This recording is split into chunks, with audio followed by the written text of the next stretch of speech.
Hey guys, welcome to a fresh episode of Tea With Tay Pod. Every time I think about the fact that this is my third season, I'm just like, who am I that I've done 3 seasons of a podcast? But it's amazing to be doing this.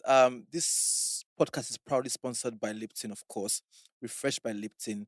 Thank you, Lipton, for keeping us refreshed and allowing us have healthy conversations. My guest today is somebody that gives me a run for my money. In fact, I don't even have any money compared to him. So every time I see him, I'm like, have I achieved enough in life? I know that I'm an achiever, but this guy, he's the founder and CEO of Kippa Africa, right?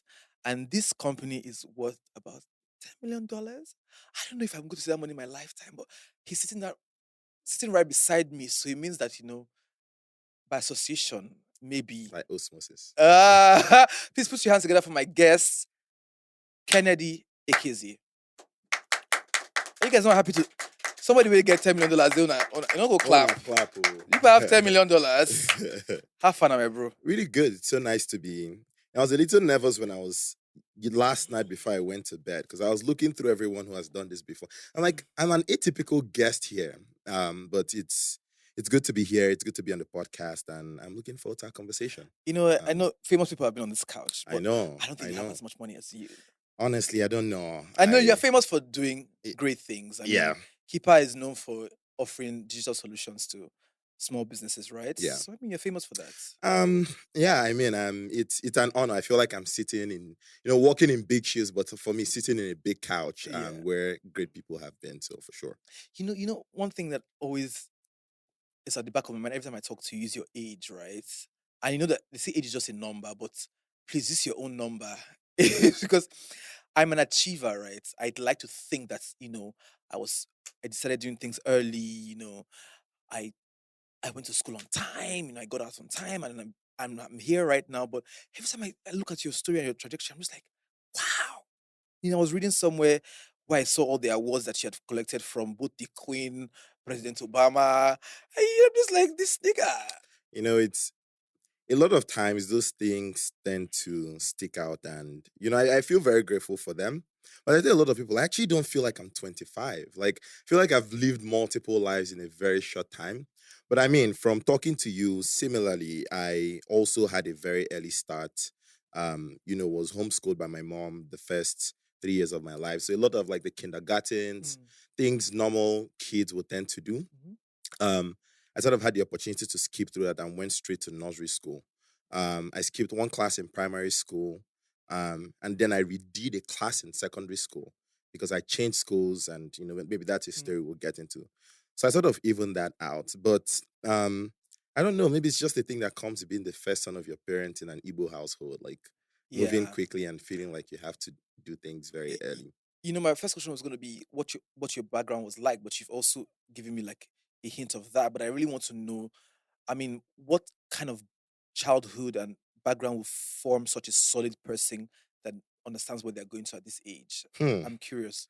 I mean, you're very flattering with your words. But both of my parents are teachers. My mom has always been a teacher. So, like I said, I was homeschooled by my mom. Right. She taught science, but for me, she taught me everything. Like a lot of the words I know and even use up till today, I learned from her.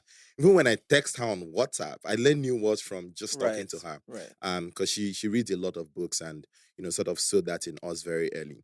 But one thing I would say is I had a very vigilant childhood. The first 7 years of my life, my siblings and I, my whole family lived in Lagos, and we didn't have very much, quite frankly.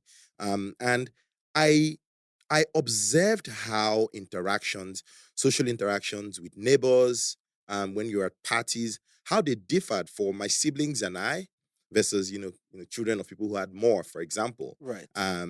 And so I would say in many ways, I remember the most vivid memory I have of growing up is I was very vigilant. I was very aware. I was picking up threads and nuances that I don't think other people who are that young will pick up. And I think that has sort of followed me to my adulthood.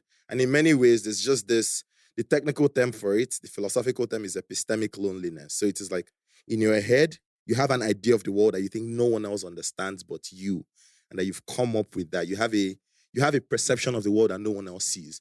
And I think that has stayed with me till today, and it's probably responsible for the sort of speed that So I you have came to had. my podcast to talk about Sorry. epic I was what? I was I was trying to look for a synonym to that word. Please So people will be like, okay, break who the it hell is this down. nerd? Epistemic is just like Yeah, knowledge and loneliness. We all know what yeah, loneliness is. So. but I mean, kids like you will be regarded as extremely smart. Was that who you were as a child, or it was just as you grew, you just realized that I'm going to become something, so I better get in line, or were you just extra smart and you just got away with, or you just got away with doing extremely crazy things and inspiring things? Because I read somewhere whereby I don't know how old you were when you created a council or Yeah, I was 16. Yeah. So I was first few years of my life, yes, I was smart in the traditional sense, right? When both of our parents are teachers, the only source of I don't think we had I had a very exciting childhood filled with many exciting memories. But the only job that we had, that my siblings and I had, that I had as a kid was just doing well in school. And I didn't have to think about it. I think back then I didn't have to go study extra hard. It just came very easy and right, natural. right. But then when I was 8, we moved to Calabar because my parents got a job there. And things became very weird. I moved from a school that had 250 people to one with about 5,000 people. I started in JS2 because we moved from Lagos to Calabar. Wow. So a lot of social circles had already formed. Mhm. People had their cliques. And I was this when you're 9 years old, you're really weird. You're growing tall, you're getting to the age where you start to experience puberty. So you look really weird. You don't look that cute. And for me, it was a very difficult time. I did not understand what was going on. Mhm. And as a result, I did so badly in school. So badly in school for the next 3 years. My mom was a teacher at the same school. And I just lost interest. At some point, I hated going to classes. I would leave class, like go to the football. It was a really big school. So it was hard to, get found when we were being truant. Like go out and play PS2 with my friends. And so at that point in my life, I definitely would not have been regarded as a smart kid because I was doing so poorly academically. But the caveat is deep down, talking about this same epistemic loneliness, deep down, I knew I was smart.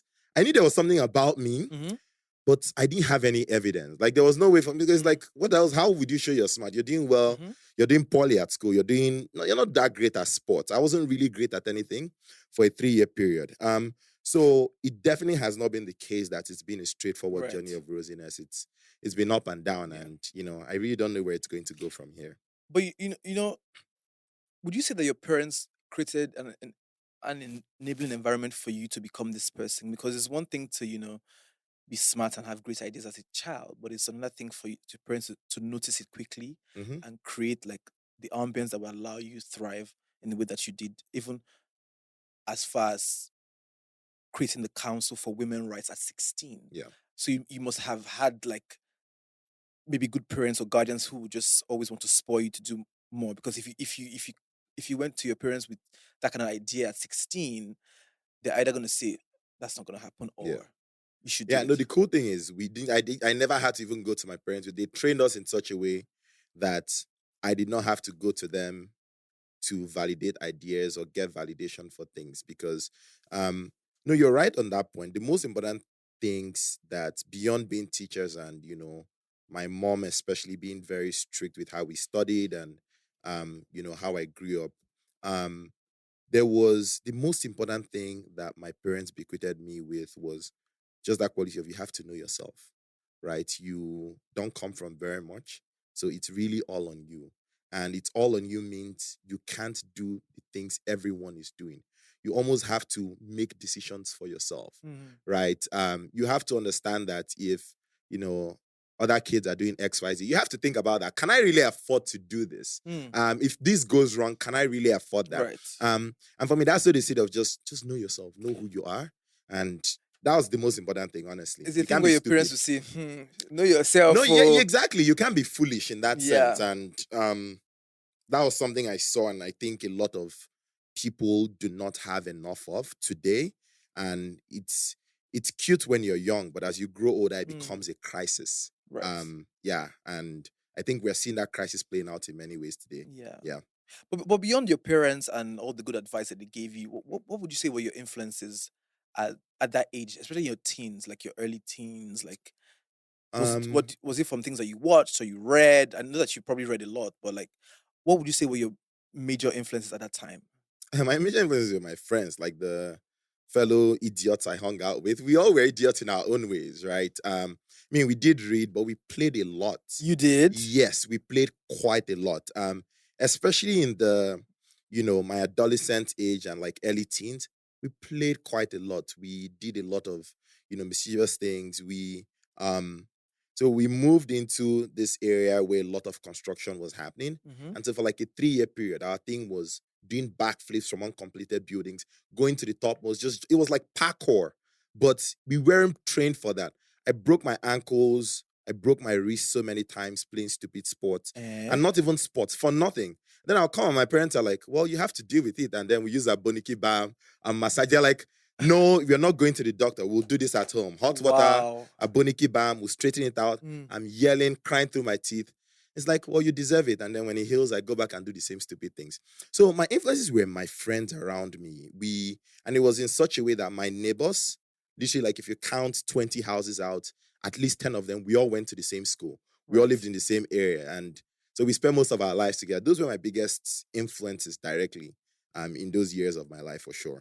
But as I started to grow older, from 16 and above, I, started to travel. I became a debater, started to experience the world. And, my influence became a lot more global, right? People who were global debaters and those who I spent time with. So, yeah.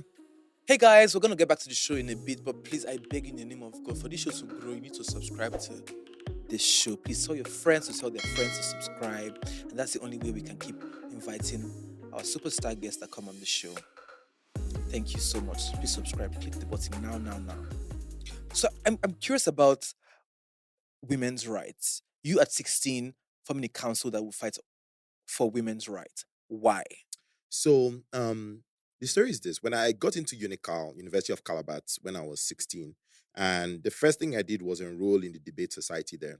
The university at the time, there was a lot of funding they were putting into debate, the debate club, and we had the most robust debate program in the country. The first day I walked into our debate club, it was this conference room with, a real boardroom that was given to the debate team by the university. I sat behind and I was so intimidated and I ran away for 2 weeks. And I couldn't come back. Just watching the raw intellect of the people, they were so smart. I'm like, if I can And these get were 1 16-year-olds. So yeah, I was 16 and these people were like 18, wow. on average, much like 3 years older than I am because they were Right. in school. If I can get 1/10 as good as they were, I'll be fine.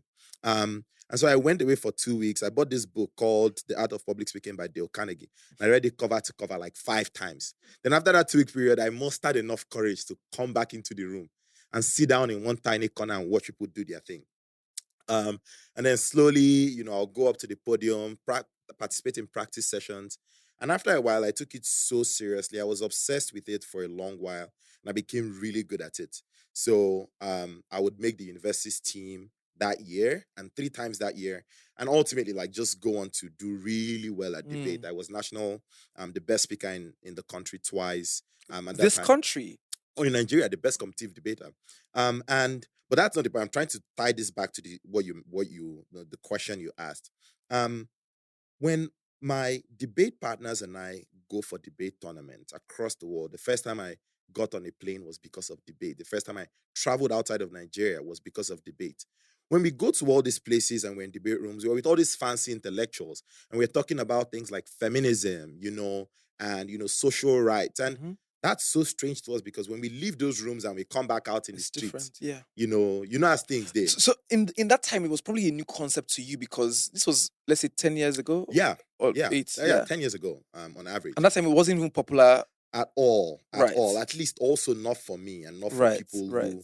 who. And we really wanted to find a way to build a bridge between all of our intellectual fancy stuff we were talking about when we debate and compete and the real society that we lived in. I grew up in Calabar. And a few friends of mine came together, and this was definitely influenced by, someone who we knew, and decided to look, we're going to take this knowledge and we're going to put it to work. We're going to put it to practice. And so a lot of what we did was community advocacy. we teamed up and partnered with other organizations around the country to contribute to advocacy where we lived, in the state we lived, and with the local legislature to and again, I don't think people took us that seriously, especially when we had to go to the speaker of the Cross River State House of Assembly and like work with them. But it was definitely one of the most defining journeys that of my life till date, for sure. Yeah. When I look at your trajectory, I'm just like, did I work as hard as I should in my teens? Or That's so funny. I saw a video of you in front of our late queen. That you were buying. Our queen. Yeah, she was awarding you for some leadership thing, right? First of all, how did that feel standing in front of her? And it looks like that video is like from way back. So I'm wondering how old you were when you were conferred that award. I was 20, so from 5 years ago. So why did you get that award? So it was for my work with the Youth Council for Women's Rights specifically. But so the award is called the Queen's Young Leaders Award. Every 4 years between 2018 and 2014 and 2018, she gave the award annually to 50 to 60 young people under the age of 35. Wow. If I remember that correctly, 35. Around the Commonwealth. So the Commonwealth has more than 50 countries, and Nigeria is one of them.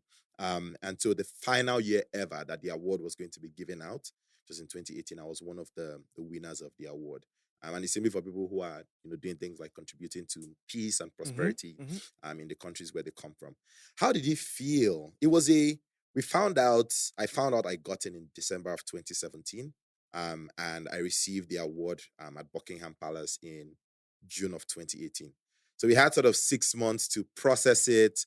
Even before receiving the award, we were in the UK for about 3 weeks, went to Cambridge University because it was a special course designed to train Queen's Young Leaders before. So I think at that point, I had lived out all the euphoria in some sense. And it was like a ritual. You had 15 seconds to chat with the Queen.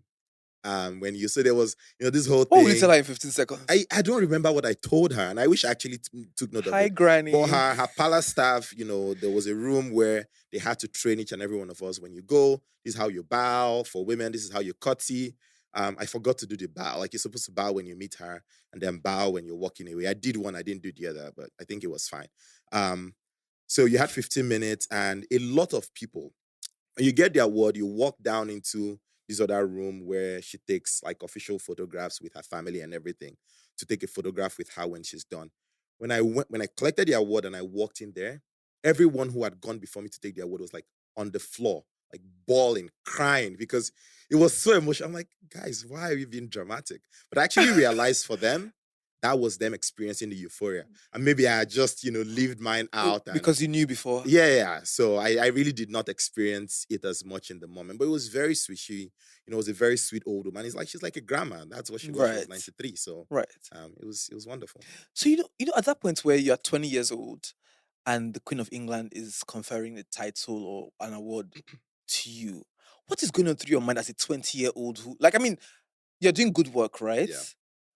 But do you just pinch yourself and say, I've really done this thing so well that, I will be or it's just on to the next one, what's the next thing? Because if you went to that room and people were crying and you were not fazed about it, because me, I would have waited too. Because I would have called all my family members. I'm like, all of you that didn't believe in me, I don't do it. This is where I am now. But that's a lot. Yeah. I definitely was not thinking, oh, I've done it. And I was, to be frank with you, about 2 months before then, I was very confused about what next I was going to do in my life. I'd gotten turned down from a grad school program I wanted to go to. I went to New York, did the interviews. It went so well. I was so confident I was going to get. I was so confident. Then one night I was actually drinking with my friends. And we were like pissed drunk, to be honest. And people like you get drunk. Yeah, I mean, what do you do when so you're let me 20? say, let me tell you What the hell what do is you do when killing you're me, 20? right? Usually when you see people like you who were early achievers who did, I have friends who when we were in uni, they had set goals for their lives, so they could not afford to hang out with people like us that were distracted by the world. Is this balance that you have that's really busting my brain? Like, Man, it's like for it is, I mean, people are taught, young people, especially when they are high achievers. And this is what I noticed during those years when I wasn't doing really well in school. And observing the folks who teachers loved and praised and made sit in front of the class and made write notes on the board. I'm like, yes, I understand that these people are really good at being, I thought they were very obedient. Um, and they had good retention, but I didn't think very much else. I didn't think they were really smart people.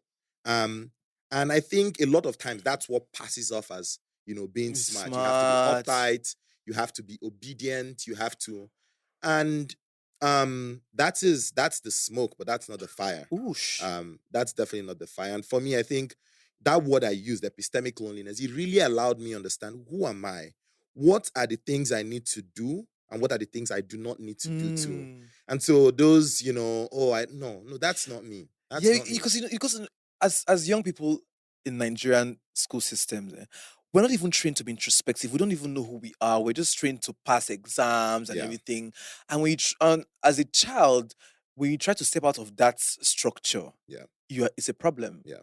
Either you're a delinquent or he's not smart enough, or Yeah. you know that some young people actually go through secondary school who are very talented but are not book smart. Yeah. But then again, the kind of things that are said over them or their teachers will make them not even believe themselves in their entire lifetime. Oh yeah. And it's also because a lot of teachers, and very sad to say, and I love teachers very much. And my government teacher in senior secondary school, probably one of the single biggest influences in my life today. But honestly, a lot of teachers aren't well trained themselves. And I don't know that anyone who has an option will be a teacher, to be frank with you today. In Nigeria, at in least. Nigeria. And to be honest, globally, but it's worse in Nigeria. Some people have passion for teaching. Yes. And I mean, I'm blessed to have parents who are teachers, and Right. God bless them. But very early, I knew I didn't want their lives. So yeah, my dad wanted me to be a university professor. Like, oh yeah, you finish. You would have been a great professor, and then you go do a PhD. I'm like, I don't want your life. Like, is it not clear? Like, I love you and I respect it. Yeah. And it's to help train us, but affliction cannot this arise a second time. Stop. This brings me to my other question, right? You knew that you didn't want the life of your parents, right? Yeah. So what was your dream as a child? It was obviously not to become a techie, because by that time, I don't think you found people who represented what you wanted to be.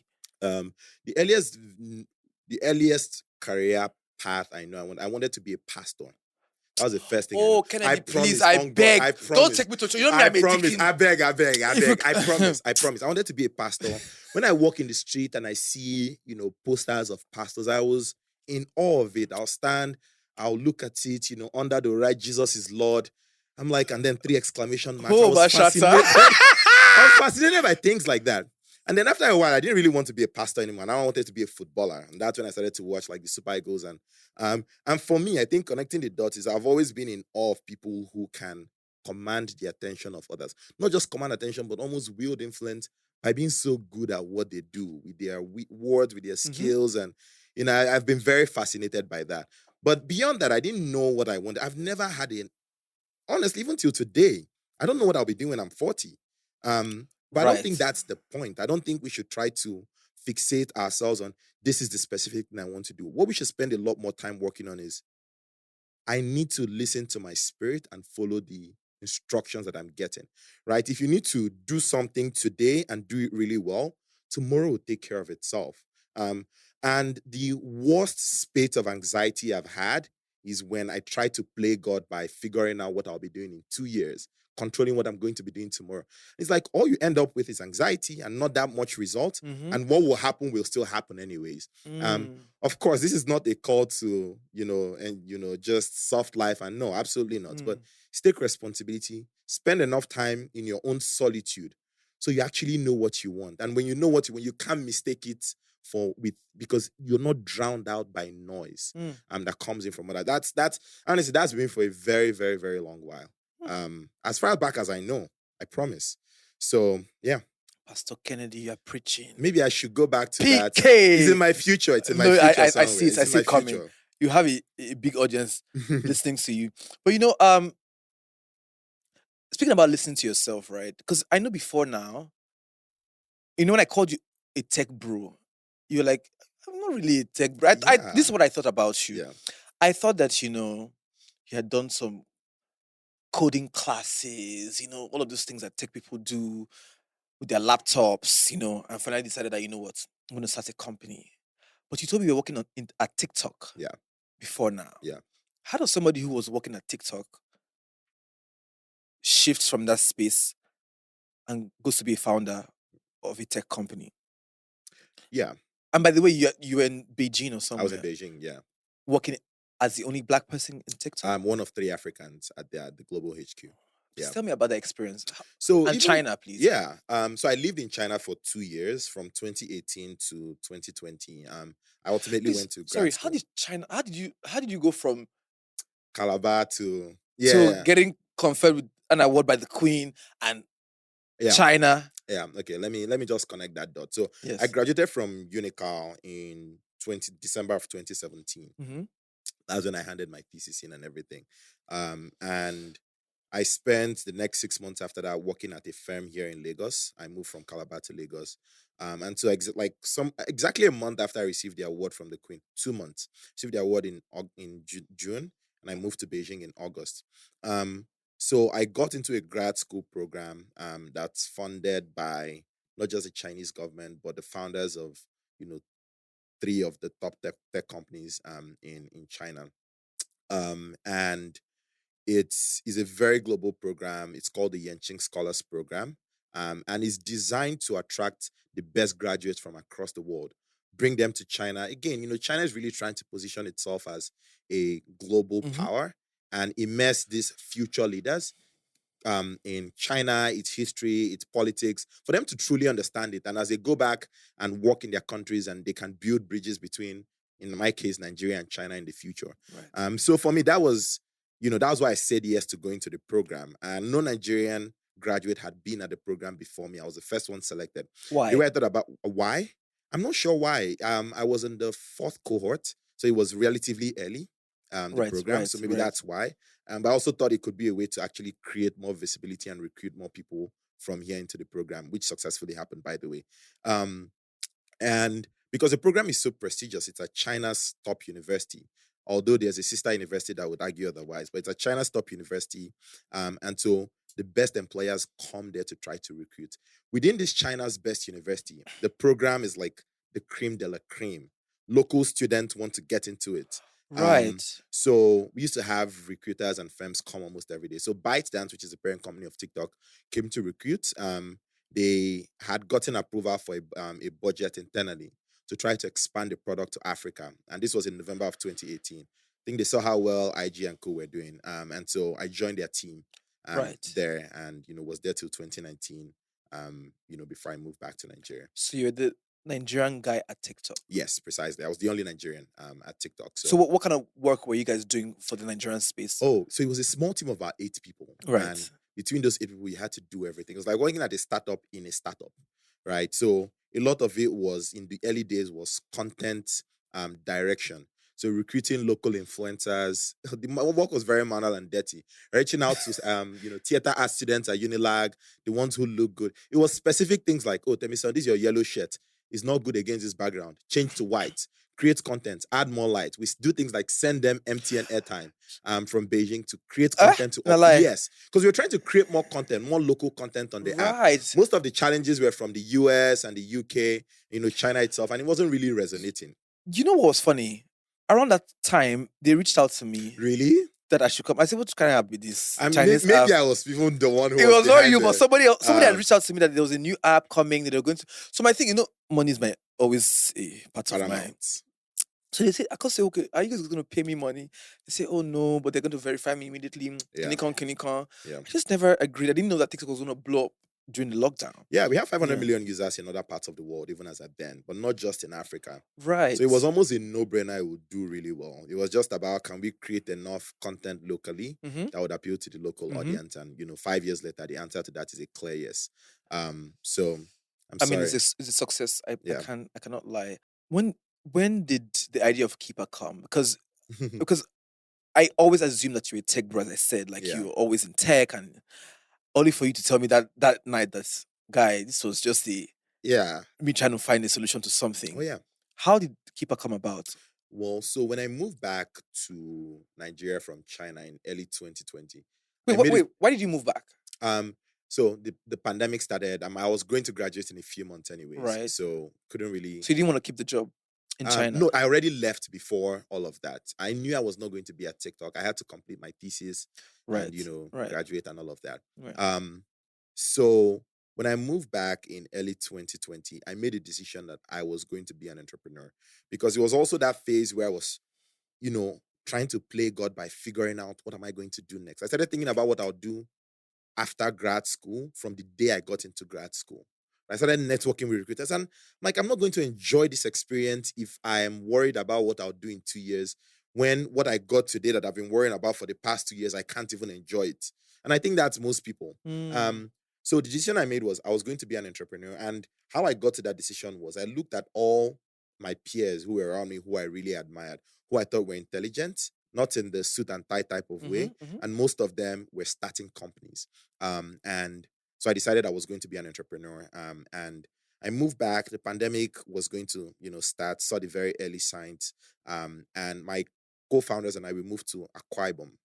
We moved to Uyo. We lived in Uyo for 18 months. And the goal for us was to minimize our costs and maximize our focus. Our salaries for the 18-month period was 50K. We took 50K every month for that 18-month period. And honestly, in Uyo, with 50K, you can shut down a club. So you guys decided that, you know what, this Lagos way we did, so I don't think we can successfully get this thing started. Yeah. So you guys moved to Uyo. Yeah. That's how much you believe that it was going to work. We didn't even have a specific idea that we were going to. We hadn't even conceptualized Kippa, but we knew that we needed the mental space to work together, to tinker around. Because a lot of times when startup stories are told, it's like, oh, I was sleeping and this idea came to me in a dream. The garage. And I woke up and I raised 100 million and I executed it. That's bullshit, right? It's a lot of staggering around. But we knew that for us to stagger around, and still stand on our feet, we needed focus. So we couldn't, we drew up a list of cities very methodically. Lagos, Abuja, Enugu, Port Harcourt, Asaba, Uyo, and Calabar. We just added it because we grew up there. Calabar, three out. It wasn't going to make it. Lagos, Abuja, no. Enugu, Asaba, obviously not. We are not in Nollywood. Why are we in Asaba? Shut up your mouth, idiot. And so Uyo was the only one. We were like, sure. I had never spent time in Uyo before that. So we went to Uyo and really loved it. Really. Sorry, how old were you loved then? It was right before I turned 22. Okay, so I know I'm not running mad, right? No, you're not. So at 22, I don't think that 22-year-olds are sitting down saying, we need to start a company. Let's go to a place. Let's leave Lagos. So the happening Lagos where and that's the problem. Good Beach is still happening. Good Beach is throwing events every other day to go and find time. Because even me, I will not try it. So that's I'm like, I know that Kennedy, you're trying to pretend like you're the regular 25-year-old, but I don't think that. I don't think I am. Like, there's so many things that you do that I'm just like, this nigga. I don't think I am.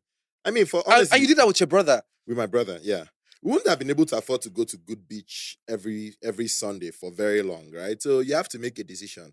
For us, it was with the small money we have, did we spend it going to Good Beach? Did we spend it paying nonsense rent in Lekki? Or do we go somewhere where we can actually maximize our own way, take very little for salaries, and just be focused, no distraction? And is that thing where, your parents' advice is ringing in your head to know yourself to the point where, you have to make this thing happen. Yeah. So tell me about moving to Uyo. Yeah. So we moved to Uyo in, I think, April of 2020. And we... By the lockdown? Yeah. So the lockdown had started, there was like this interstate border lockdown thing that happened for like 2 months. So we were there and we didn't have to worry very much. We were able to move freely in Uyo. And yeah, it was myself and my two co-founders. We lived there. We didn't know that many people there. Luckily for us, another group of friends of ours who were building a startup, they had a factory in Akwa Ibom. It was a little far from us. So every now and then we'll see them and that was the extent of our social activity. But during that time period, we tinkered around with 6 to 8 different ideas. right? We build things, we shut it down. Like, we had this one company we built it this afternoon. By the next morning, we had closed it down. The idea was, okay, how about we start something where folks can rent out clothes they're no longer wearing. We're like, do you have a name for it? We called it Landrobe. We came up with a design for it quickly. We called one of our friends, Richard, who is an engineer. Richard, can you get this to us by tonight? He built a landing page for it. We're like, we're going to run a few Instagram ads. The next morning, we woke up, we're like, guys, that idea no really makes sense like that. Or at least we don't want to build it. That landing page is still up. Like, I still have it up. So that was kind of how we were going about things. We do Wow. user research. But ultimately, how we started working on Kippa was we had tried a couple of things that we ran into troubles with. We ran into troubles either figuring out a way to make money from it or to scale it and we were willing to wait till we figured out what it was. We were not in a hurry. The only decision we made was we are going to be an entrepreneur. If we have to go and start selling okrika, ultimately we will. But of course, we are never going to do that. And so we had to go out and discover what led us to building Kippa. Mm. We were in Uyo, so we said we were going to travel across some of the commercial nerve centers in Nigeria to meet small businesses, to stay with them, and let's just watch them do business. Let's watch them interact with your customer. After that, let's talk to them. Let's ask them questions, right? We went to Aba, we came to Lagos, we went to Calabar, we spent a lot of time on the ground in Uyo, we went to Owerri. And for us, it was let's see how businesses work and what their problems are that we can solve for them. And that was how the idea of Keeper started. We, saw businesses run into troubles at the end of the day, balancing their books with pen and paper. Oh, this is something we very easily can solve. And we saw similar models in other markets like Right. India, Pakistan, Right. and startups doing really, really well, or at least so we thought. And we cold emailed the founders of these companies in these markets. Like, we want to talk to you. We're trying to build something for our market. What are you learning? What are you seeing? What advice do you have for us? Did you respond? Got on the phone with all of them. For those who did not respond, we went to senior executives in their team and we called, the senior executives felt very flat and we reached out to them and we talked to them. And after that, we were like, guys, we're in, let's do it. This is what we're going to do. And we were still not as sure because we wanted to sort of test it and see how it goes. And, we started to see some real traction. We crashed one marketing class where some marketer was selling Excel templates to an accountant, was selling Excel templates to small businesses for 5,000 naira, I think. So we paid 5K to join the class. And then we created a WhatsApp. We were like, guys, everyone, we are creating an app to automate this shit. Like, join this right now. Like 250 people joined. We were like, that's it. These are Love going to be our early users. Wow. Yeah, that was, things that we had to hack our way to just Mm. kind of getting things started. So that was how we did start the company, and the rest is history. But like, what led you guys to believe that Keeper could fly? Because lots of companies start off, especially tech startups, they start off nicely, they don't end up doing as well, maybe Yeah, because of lack of funding or eventually the model doesn't eventually work. yeah, Why? And you guys tried a lot of other companies. You yeah, guys built other companies. Why Keeper? yeah. So for us, I know that there are very few industries in Africa where you can build $1 billion business, right? And small businesses is one of them. Mm. It's the major one, to be honest. There are a few others, but and that's one where there's so much opportunity. Small businesses, they contribute 60% to our GDP. But yeah, there's no one historically who has done anything for them. For most of them, they are not used to running their businesses with technology. A few of them most barely even use electricity to run.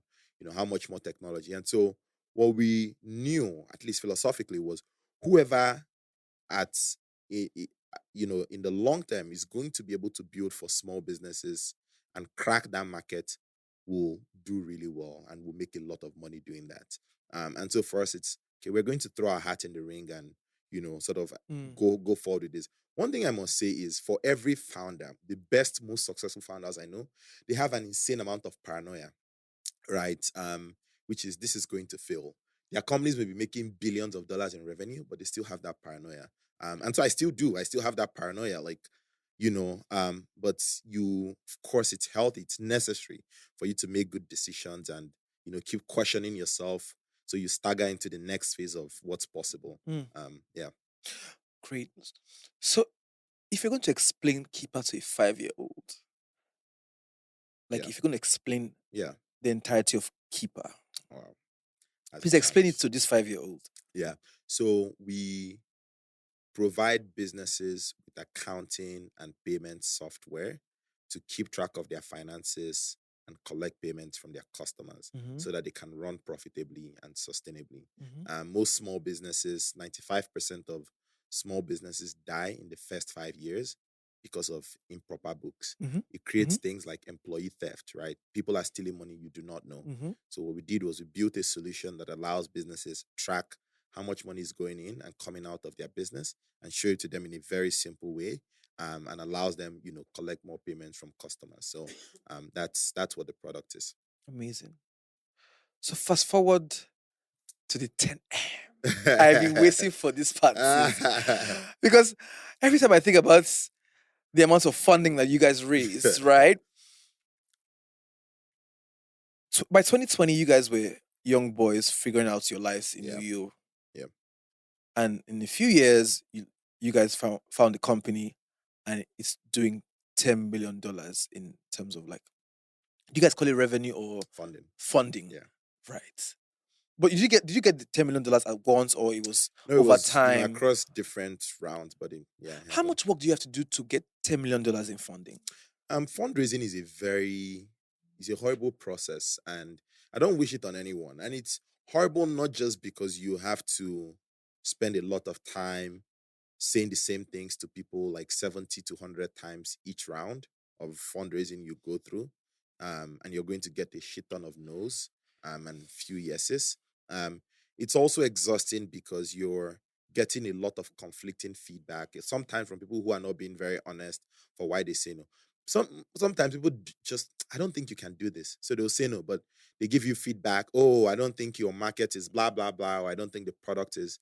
And when you're getting conflicting feedback that's literally at loggerheads with each other, and you sort of have to see through it and make decisions, especially when it cuts close to the bone, when it's things you're probably insecure about, things you've not figured out yet, and you have all these big people who say, "Oh, I invested in Facebook," and I'm telling you no because of this, this, and this, right? It's hard to sort of take that, assimilate it, and internalize it. But it gets as you. It's an exercise that you get better at over time. But it's a very grilling process, and it's best to just get it done with and focus on trying to build your business. So what is in it for people who would fund such a business they've never seen it? I mean, this is the first time that you're receiving such an amount of money, right? Are they sure it's going to do well? If it does well, what happens to the money? Like the funders, you have to pay them back. What happens with such funding? Yeah. So they are very different funding instruments, but the most popular one that everyone knows is venture capital. So simply what it is okay, Temisa, I see you. You have this wonderful podcast. I don't know how it's going to go, but I know you're an incredible, charming person. You know how to talk to people. And you need money to study. You need to rent equipment, buy equipment. You need to hire a team. And say I'll give you 1 million naira to do all of that. When your business takes off, you'll probably need more money to say go global. You may need more money to expand to other parts of the world. And you may not be making enough revenue. So when that happens, I am betting the industry is structured in such a way that there are other investors who would say, okay, I want to put more money in you, but your valuation will be higher because you've shown working. Yes. Right. And so for investors, how it works is because I invested in you when, say, I gave you 1 million, maybe the whole value of your thing was 10 million. They value companies and their worth based on revenue, sometimes other random metrics. Based on what your worth is, I value you at say 10 million and I give you 1 million naira. By the time the next investor comes in, maybe in 1 or 2 years, you'll be valued at 100 million because you've done all this work and you've released 2 seasons.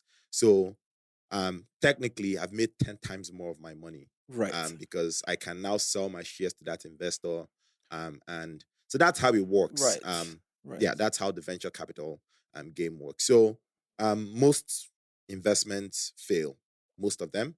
But the good thing about the model is the one that works will pay back for all of them that failed and way more. What? So that's how That's how investors allocate capital. So every investor has a portfolio. I'm going to put money here, here, here, here.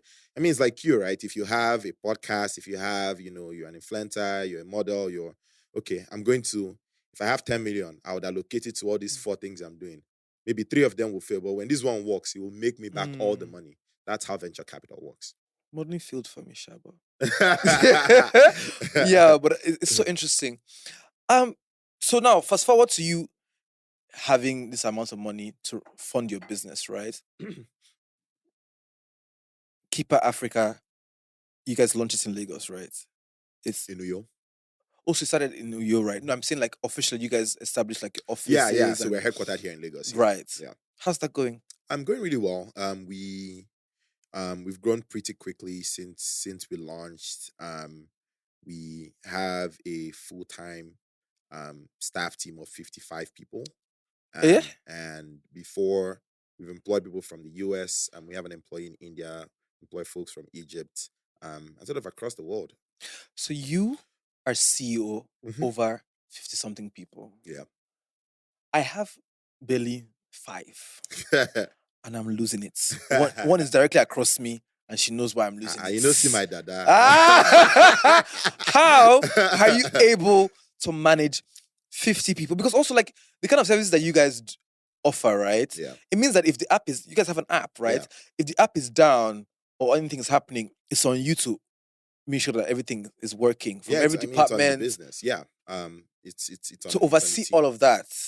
Yeah. So how do you do it? Like, the most important thing is hiring people and getting talent, right? And, right.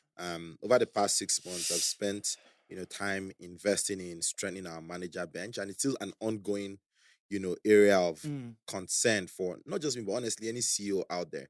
How can you get managers and leaders within the organization who are really holding it down, know how to direct their teams, and then you really focus on managing managers themselves, right? Providing them with clarity on what the vision is, providing them with the tools, training, resources that they need to get better as managers. And then they, drive their individual teams. And that's really been the model. I have a team that I feel very supported by. That's why I'm even able to be here, for example, and, because there's a team that is, working around the clock. Has there been any time in this your entire life? Oh, absolutely. That that you by yourself, Kennedy, you sat with yourself and said, Kennedy, you need to get your shit together. Oh, bro, so many times. 2019 was that year for me. I think I've noticed these cycles in my life where, I go through, like 2 years of just being on, and then like 6 months to 12 months of just like, I don't feel like I want to do anything. At that moment, I can't create anything new. Right. And I just try to have enough residual energy to maintain the things. At least let me just hold this. Let me not be homeless. Let me not fall off the face of this earth. Right. And 2019 was that year for me. And there was a lot of it was also fueled by, God, what am I going to do next? I'm so confused. Why the hell am I here? Why am I in China? Why do I miss my family? What is my life? Jeez. Like, I was just so confused. Right. Right. But I realized that a lot of that was, in hindsight, it was the fuel and the rest, the downtime I needed to go into 2020, which was and that's very important. When you think about how the best athletes work, even lions, a lot of lions spend their time conserving energy, because when it's time to hunt, it's time to hunt. They hunt for 30 minutes to 1 hour. They eat and they conserve energy for the next hunt. I think that's very important. We will have go seasons, and we'll have, seasons where we're recalibrating. And, I was listening to Cosmos Maduka, the Coscharis founder. It's like, you have to miss road before you find road. You have to lose yourself before you find yourself. Right. Not once, and it will happen in different phases of our lives. So for me, that's something we should be happy about. When you find yourself in a valley, good, no problem, because that means I'm at the foot of another mountain. And I'll climb that mountain. And that's what life is. It is, we are down, we are up, we are down, we are up, we are down, we are up. And man, we just have to, like, because when I'm in that phase, what can I do? My willpower cannot help me. Nothing can help me. All I have to do is rest. All I have to do is accept. And when I accept, after enough time, you have so much energy and you're on to the next. You're wise beyond your years, because this angle that you just came from, I think I went through this phase and it was so hard for me to just rest. You can tell that you're in that space where you're in that value, Mm-hmm. but I'm like, no, be me. I Yes, don't go fit there. Me, hustle boy, like, yeah, me. exactly. So But I could tell that I needed to refuel. Like, I was so exhausted by myself and everything that was happening. and the more you try, the more And the exhausted you problem is that become. our CEOs and people who are leaders of industry don't speak about this enough, because it's always as if it's always go time. How I created this, how I did this. There are times as somebody who has lots of weight on their shoulder, you're just not Yeah. in that mental space too. Maybe because you've been working for so long. I keep telling my friends that I'm tired of working. Yeah. And I told you You've now, been working since you're 17, right? I'm tired. And I didn't realize that what I needed was rest Yeah. to recalibrate, right? Yeah. So I got into a place where I was burnt out. That's the word I've been looking for. I was burnt out. And how often do we experience burnout as entrepreneurs, people who are leading industries? How often do we experience those, and how often do we have these conversations? Because I don't think we're having it enough, because people just think that it's a smooth sail throughout. Mm-hmm.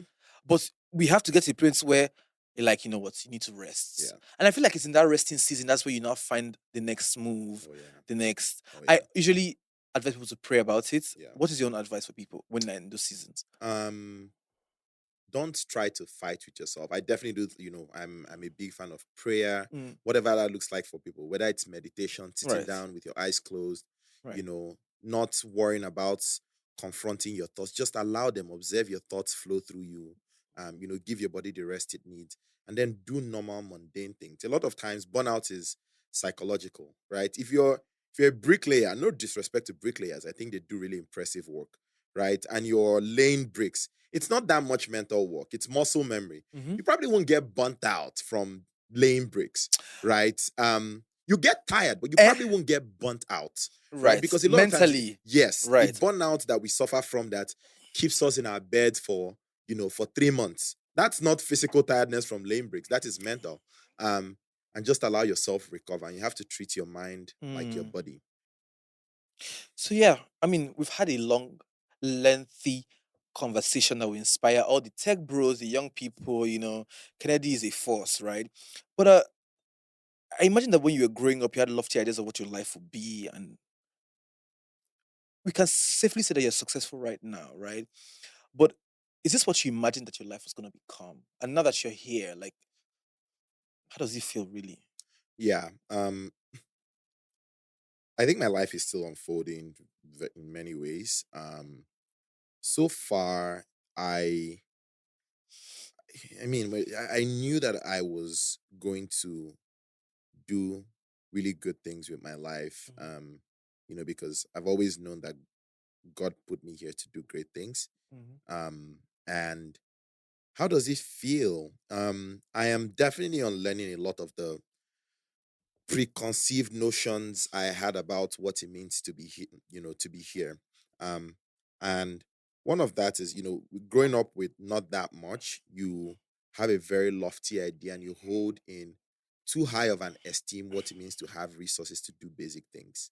Um, right. And I think we respect that a little too much in our society, Mhm. and we should really tone it down. Mm. There are a lot of wealthy, useless people. There are a lot of wealthy failures, and I don't think those are the sorts of people we should be celebrating. And for me, it's also asking myself, what does success look like if we put all of these things aside? For me, and that's the journey I'm on. I'm still very early, but another thing I read and also saw was once you have enough money to keep the creditors at bay, i.e., you're not owing anyone and you can comfortably afford all your basic needs. Mhm. Um, there's no amount of extra dollar that would add any iota of happiness to you. And so now it's figuring that out. And I think for the first time, I was having a conversation with my brother 2 nights ago because we went to the gym. I told him, like, I actually feel like I'll have a very happy life. And that was the first time I ever thought, like, I ever said that. And I only started to think that very recently. Before now, I did not really think I would have a happy life. I knew I was going to be, I've always, like, I'm going to be wealthy in the future, when I'm old and everything. But I really did not think I would be happy. Quite the opposite. To be frank with you, that's what, I thought in my head, So what because changed? everyone who I saw was, most people who are that way. I mean, just read the biography of any successful man. It's not that rosy. Mm, Um, but the amount of work that I've done in the past 2 years, and I'll especially say in the past 6 months too. With reading it, like I've read 3 books in the past 3 weeks, and a lot of it is I'm very obsessed with right now with psychological literature that have to do with just the mind and managing yourself. And I think we all should get into that. We have a crisis right now in our generation of what success is, who we respect on the basis of success. And honestly, if we don't fix that, we're just going to have a lot of people who go on to live very unfulfilled lives. And I don't mean unfulfilled lives in the way our parents are living financially unfulfilled lives, that generation of our parents. This is going to be financial and psychological. just to end the show, right? On the final note, right? There are a lot of young and upwardly mobile people who are watching the show, who are, they believe, or they literally believe everything that the guests on the show say. They're Ah, inspired by them. okay. Don't believe everything I say. Oh. No, no. They take my guests seriously, so I want you to say something to the people watching who probably want to live the life that you represent right Yeah. now. Yeah. What is one advice that you would give them in terms of like just a word that just will keep them going? I give Because them one way they use whole body, Abby. yes, Okay. now for Um the road. one for the road. But very seriously, I think Mm, um you know, young, upwardly mobile people, to use your word, the most important thing is spend time developing your own conscience and gut, your instinct, and follow that to the later. Um, we should avoid the contamination that comes with, being in a very noisy world, as much as you can.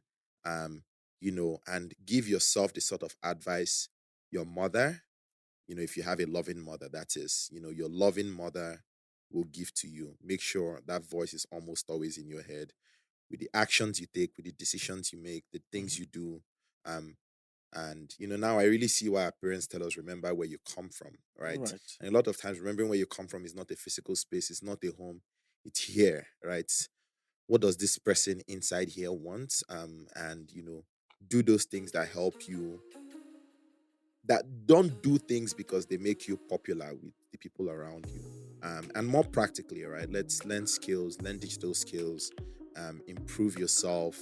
There are so many opportunities now to self skill and actually get jobs anywhere in the world. And I think while we also deal with all of the things we have to deal with, finding our economic footing is so important.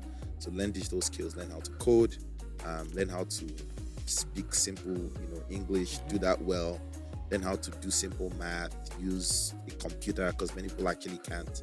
Microsoft Excel, Word, things like that. Like those are simple things that when you're employed, you would use and you need to Yeah. use. So just in many ways, make yourself employable. Make yourself the sort of person you want to hire. If you had a company, that's what I'll say. Thank you. And you can read 3 books in 3 weeks if you can. If you can, for sure. Okay. It's been a great show. Please help me sign out. Hey guys, my name is Kennedy, and I just had an amazing conversation on Tea With Tay. Thanks for watching.